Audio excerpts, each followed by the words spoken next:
Em primeiro lugar, eu queria fazer com vocês um rápido levantamento. Quais são os lugares que a Torá fala sobre prisão? Ou seja, que colocaram uma pessoa na prisão, e a gente encontra em 3 lugares de uma maneira clara o conceito de prisão, ou que a pessoa foi colocada na prisão, ou que foi sugerido que a pessoa seja colocada na prisão.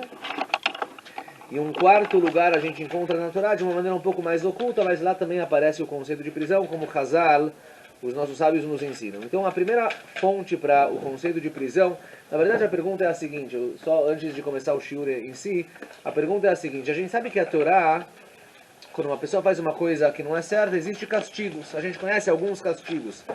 Malkot, são chicotadas, certo que existem para certas proibições.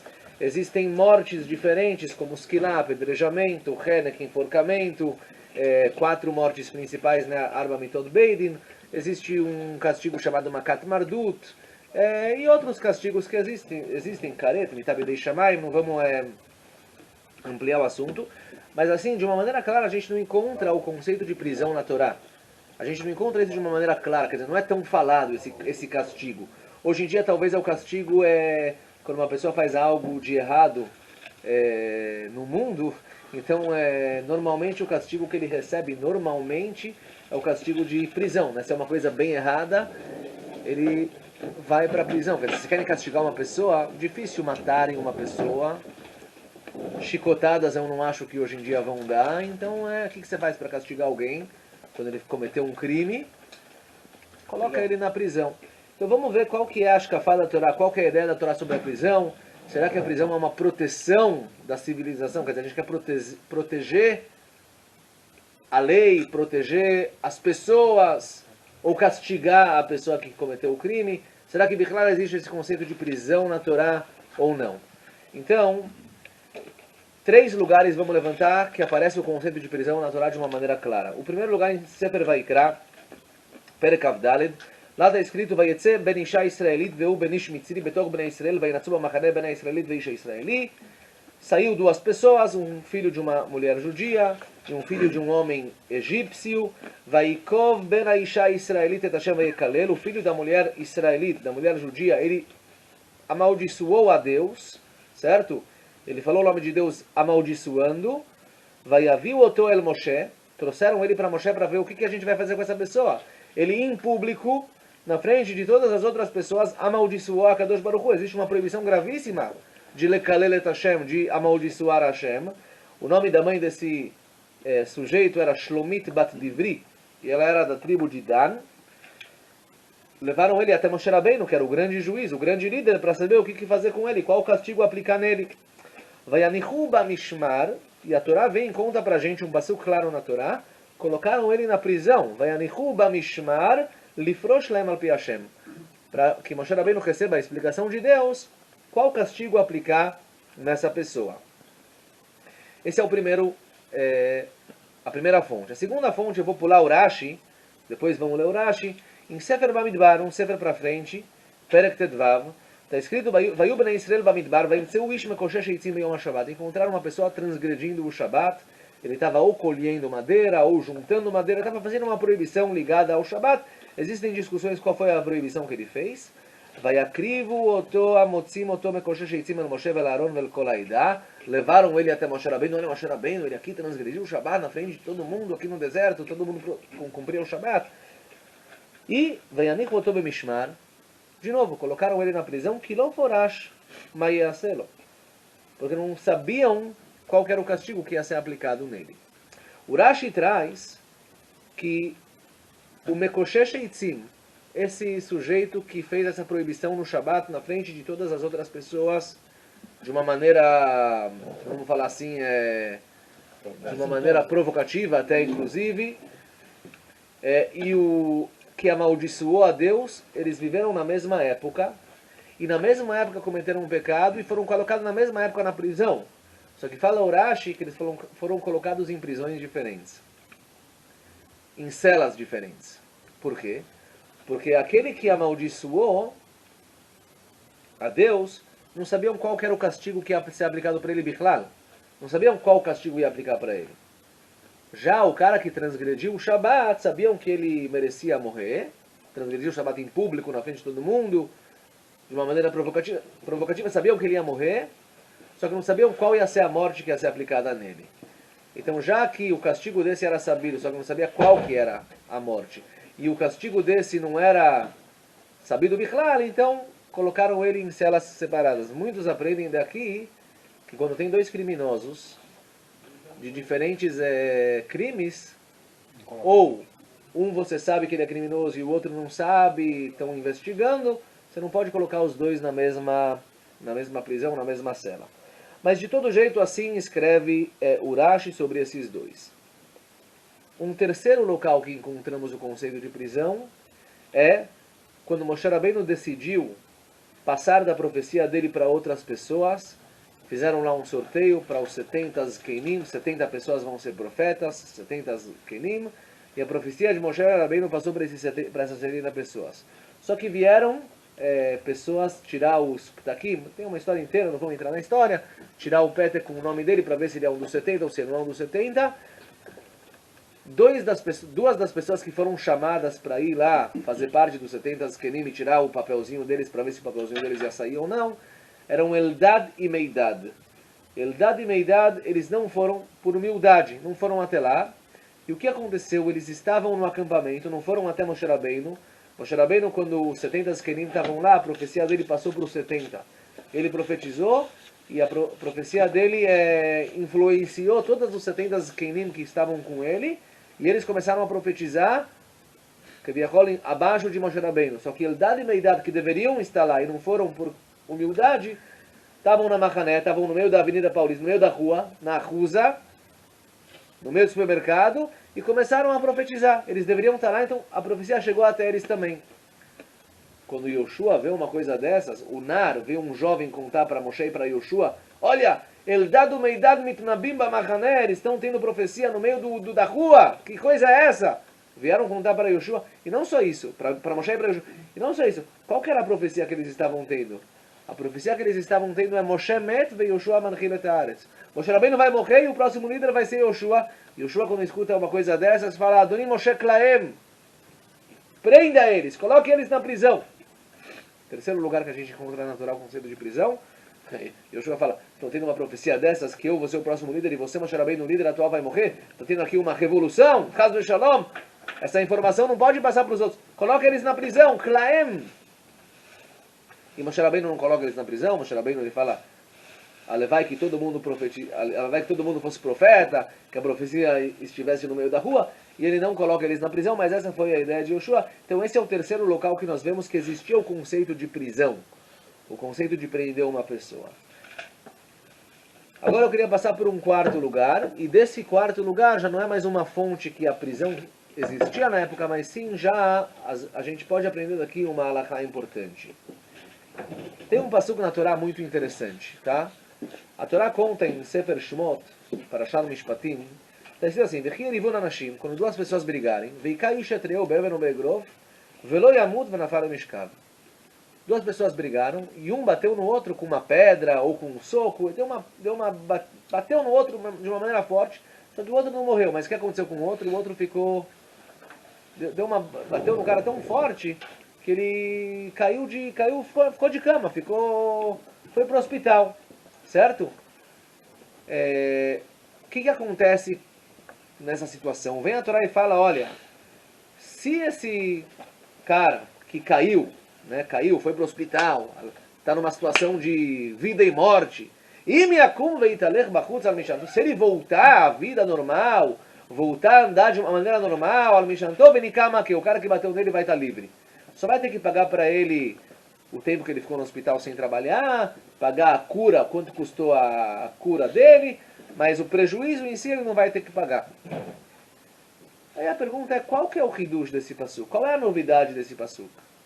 É lógico, é uma coisa óbvia, pergunta Gemara. Um cara bateu no outro, tá? Bateu no outro. Se o outro morreu, você matou um cara, você tem um castigo. Mas você bateu num cara, o cara foi para o hospital. O cara está numa situação que os médicos falam, olha, não sabemos como vai ser a vida dessa pessoa. Se ele vai continuar vivo, se ele não vai continuar vivo. não sabemos qual vai ser o prejuízo. Está escrito na Torá claramente, olha, se o nosso paciente aqui, doente, que recebeu a pancada do amigo, levantar, sair do hospital, voltar a andar, a gente não vai decidir que o cara que bateu nele é um assassino, ele não vai ter que pagar o prejuízo, ele só vai pagar o tempo que ele ficou lá, perdeu o trabalho, perdeu o salário, teve que pagar hospital, médicos, remédios, isso ele vai pagar, mas o prejuízo em si não vai pagar. Não tem aqui não matou ele. Pergunta que é óbvio, isso é óbvio. O que está por detrás desse passuco? Tem duas opiniões na Gemara. Chachamim, uma discussão. Chachamim, eles falam, sabe o quê? O Kiddush do passuco é que enquanto nós não sabemos o que acontece com fulano, Reuven bateu no Shimon. Shimon está no hospital. A gente não sabe o que vai ser de Shimon. Enquanto a gente não sabe o que vai ser de Shimon, você tem que colocar ele na prisão. Tem que colocar Reuven na prisão, para ele não fugir. Assim fala o Rashi. Para ele não fugir. Daqui eu já aprendo, pessoal, que mesmo uma pessoa que você não sabe se ele cometeu um crime ou não. Você sabe que ele fez uma coisa de errado. Mas você não sabe se é um crime grave ou se não é um crime grave. Você pode colocar alguém na prisão para o cara não fugir. Certo? Você pode colocar alguém na prisão para o cara não fugir. Então, a gente viu, já resumindo até agora, a gente viu que o conceito de prisão existia no povo de Israel. Agora a gente aprende desse passuco, né, o que a Gemara em Masechet Sanedrin traz, em nome de Chachamim, que a prisão, ela também é válida no judaísmo, na Halachá, para colocar um cara na prisão enquanto você não sabe qual é a pena dele, qual que é o crime que ele cometeu.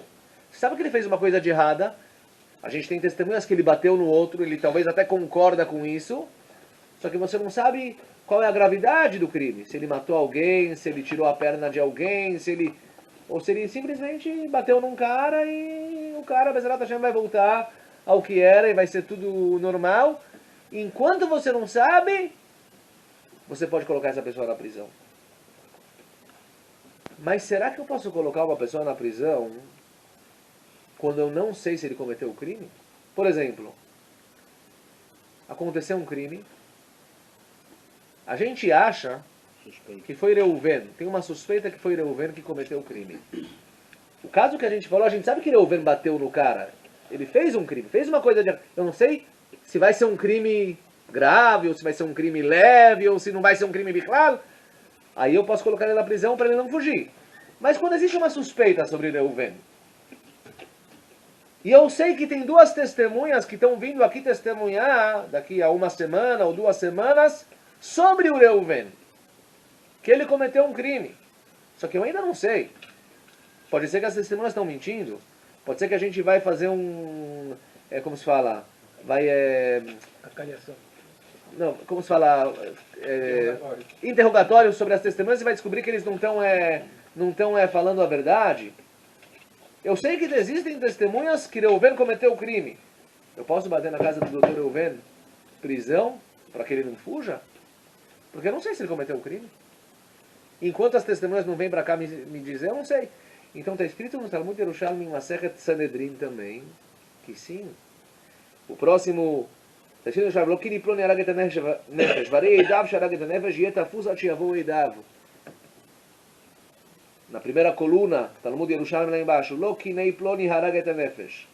Tem uma suspeita sobre um fulano que matou alguém. Varei eidav sharag et hanefesh. E falam, olha, aqui estão as testemunhas deles, estão chegando, daqui 1 semana eles estão aqui. O que o Yerushalmi fala? Yeh tafuz. Vamos colocar ele na prisão, ad sheyavo eidav. Até que os eidim, os testemunhas, vão chegar para testemunhar contra ele. Agora, se é só uma suspeita, tem um boato rodando por aí, eu não sei se tem testemunha, aí eu não posso colocar um cara na prisão. Aí eu não posso colocar um cara na prisão. Ok, pessoal. Até agora a gente viu, então, que o conceito de prisão, quando a gente usa contra uma pessoa, é um meio para saber o que vai acontecer no final das contas. O cara bateu, eu não sei se ele matou ou não matou. A prisão vem para o cara não fugir, para saber qual vai ser a pena dele, esperar as testemunhas, a mesma coisa. Mas será que essa prisão ela é somente um meio? Aqui em Israel tem dois munachim, no Brasil também deve ter, existe ma'asar e ma'atzar. Ma'asar é o castigo em si da prisão. Ma'atzar é quando você coloca um cara, é a primeira fase, não é uma prisão, é um... Você está tipo fazendo ma'atzar sobre o cara, você está prendendo ele para ver o que vai acontecer. Prisão preventiva seria. Não é um castigo. Então até agora a gente viu sobre a prisão preventiva que ela existe na Torá. Mas será que a prisão ela também é considerada um castigo ou não? Então olha só que interessante. O Darkei Moshe em Chot Shabbat, eu não estou lendo tudo dentro porque o tempo é curto, mas o Darkei Moshe em Chot Shabbat, Siman Shin Lametet, lá o Siman fala sobre algumas coisas que são proibidas fazer no Shabbat, uma delas é julgar. Proibido fazer julgamento no Shabbat. Não pode sentar um tribunal para julgar duas pessoas. Tá? E o Darkei Moshe, Rabi Moishe Israel Shurema, traz uma pergunta que fizeram para o Rav Shirira Gaon, um dos Geonim. A pergunta foi a seguinte, olha, fulano de tal foi decretado sobre ele que ele merece chibatadas, chicotadas. Só que acabamos esquecendo de dar as chicotadas na sexta-feira, na quinta-feira. A gente vai dar... E Shabbat se lembrar. Será que a gente pode prender ele no Shabbat para castigar ele no Shabbat? Pode castigar uma pessoa no Shabbat, prender ele para castigar? Então, olha, castigar no Shabbat Vadai é proibido, ele fala. Castigar no Shabbat é proibido, porque é julgar. Julgar você não pode julgar.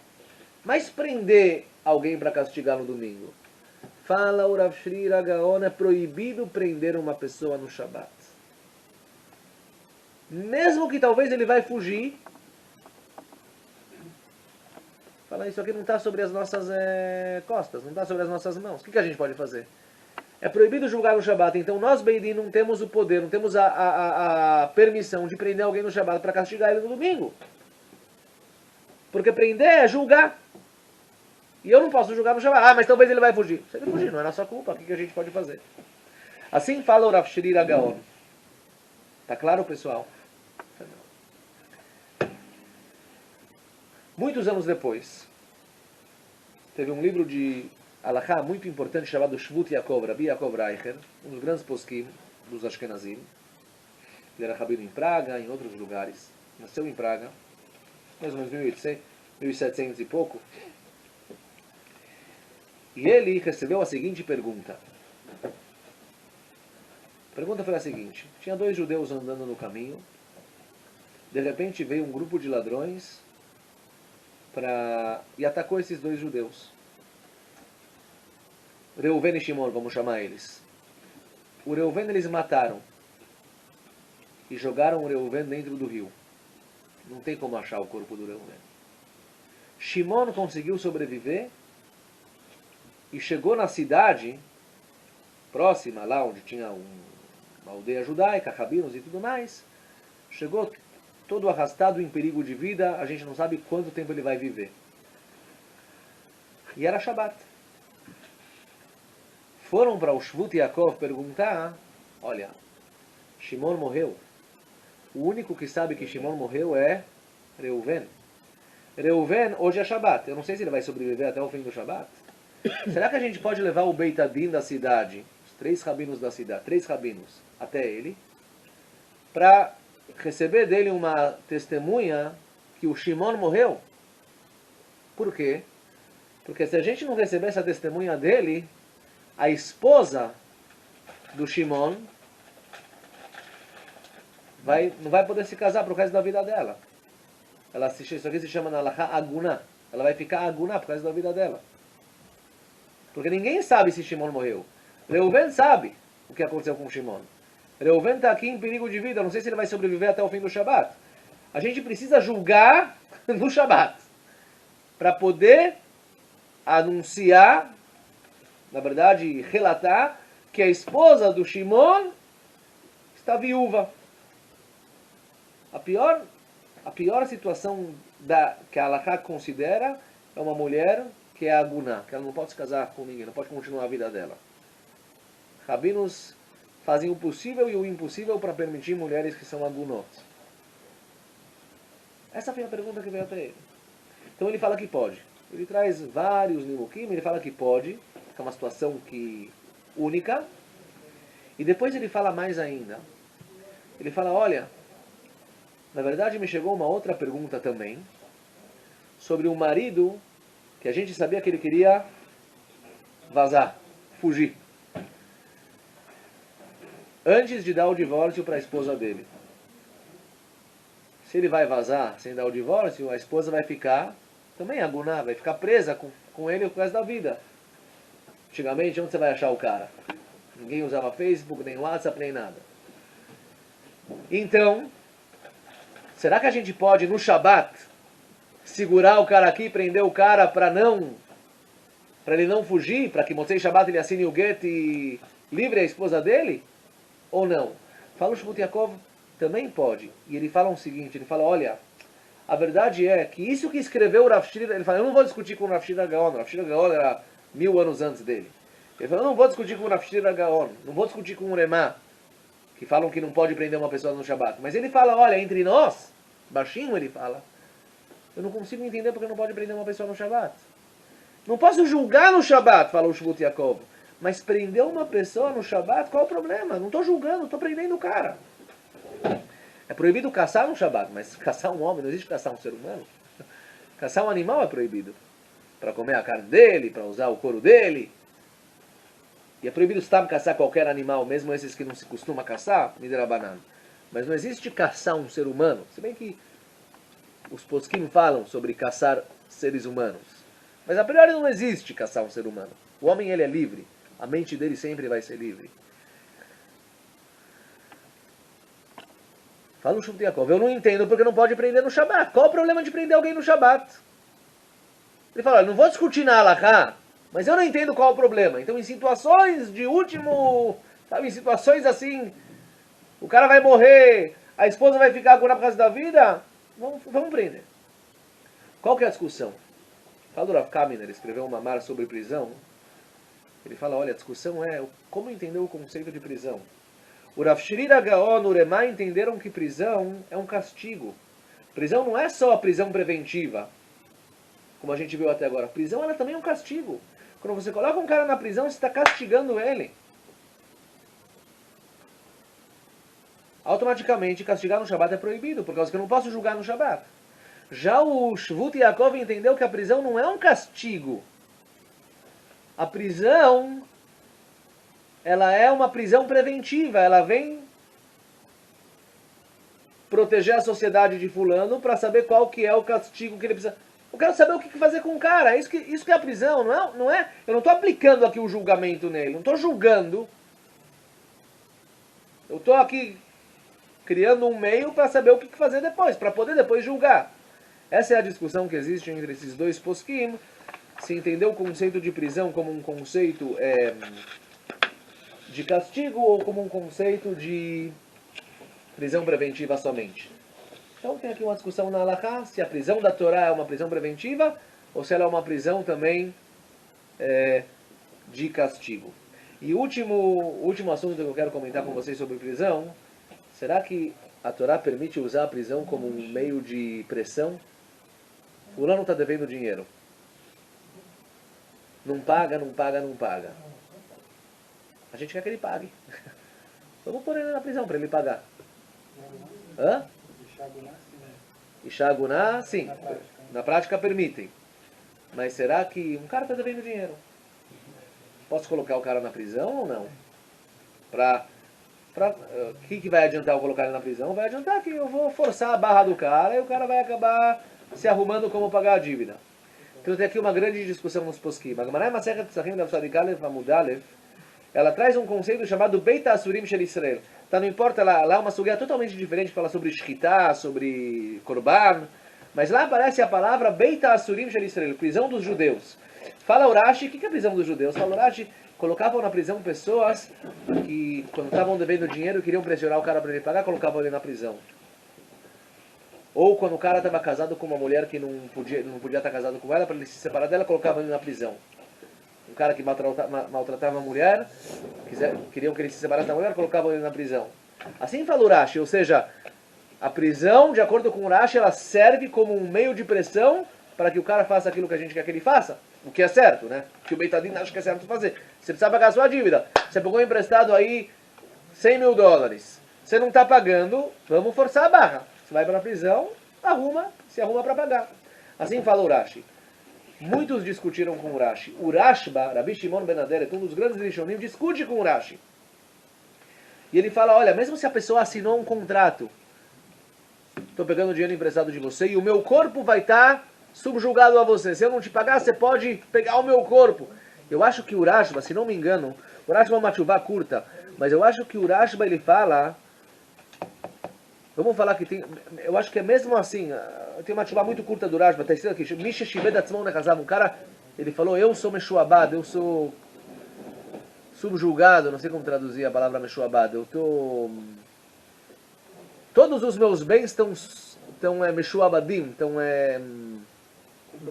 comprometidos a pagar essa dívida, inclusive o meu corpo está comprometido a isso. Só que o cara deu um jeito de se livrar dos bens, tá? Ele não tem mais bens.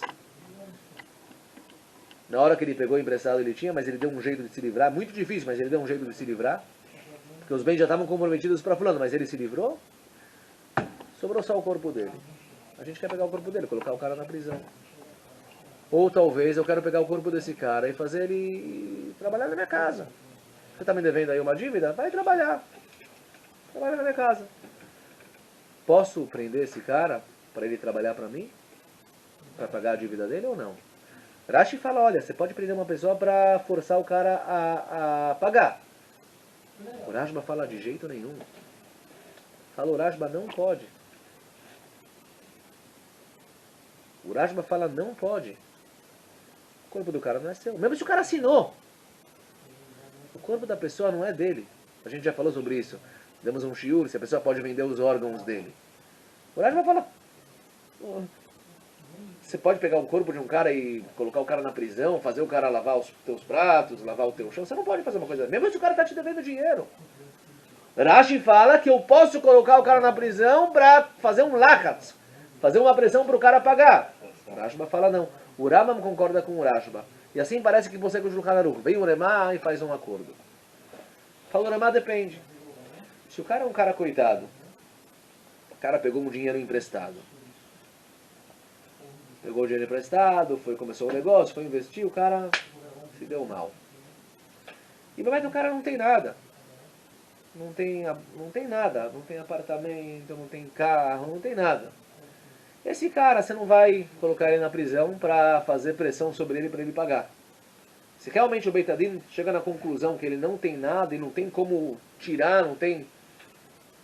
Mas um cara que tem as possibilidades e não quer pagar, falou Remá, ele tem. Ele tem dinheiro. Tem apartamentos, tem casas, tem dinheiro, só que ele não quer pagar. Esse cara você pode colocar na prisão, assim falou Remá. Deu para entender? Do Rashi parece que você pode colocar qualquer um na prisão para fazer pressão. Do Rambam, do Rashba, parece que a prisão não existe para fazer pressão. Não existe esse conceito. Mesmo se o cara tem dinheiro, parece. O Remá faz um acordo. Se o cara tem, pode. Se o cara não tem... E tem uma lógica isso. Né? Para que fazer pressão se o cara não tem? O Beit Adin tem que analisar se tem ou não tem. E para finalizar, o Rivashi escreve que o Kahal, a cidade, o país, pode fazer um código de leis no qual eles colocam na lei do país que fulano que não devolver aquilo que pegou emprestado vai para a prisão. Qual que é a lógica de fazer uma coisa dessas? Para que a pessoa pense duas vezes antes de pegar emprestado.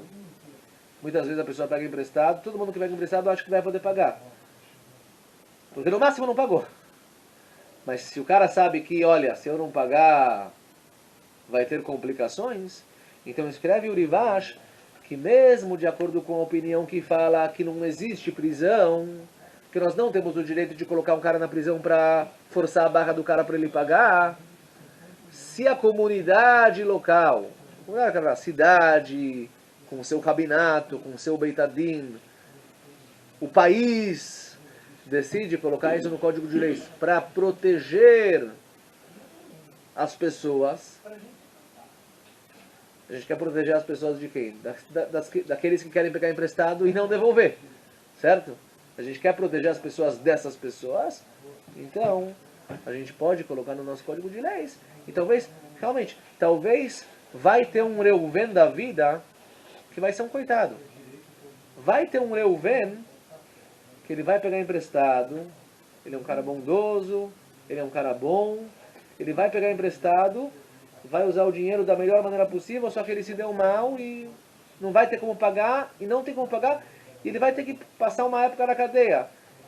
Reuven está pagando o pato, mas pelo menos 10 ladrões que iriam tramar para pegar emprestado e não devolver, não vão fazer isso. Por causa que existe o medo de entrar na prisão. É isso, Rabotai. Baruch Hashem Shelo Asani Eved, Matir Asurim, nós somos livres. Zagoru. Zagoru.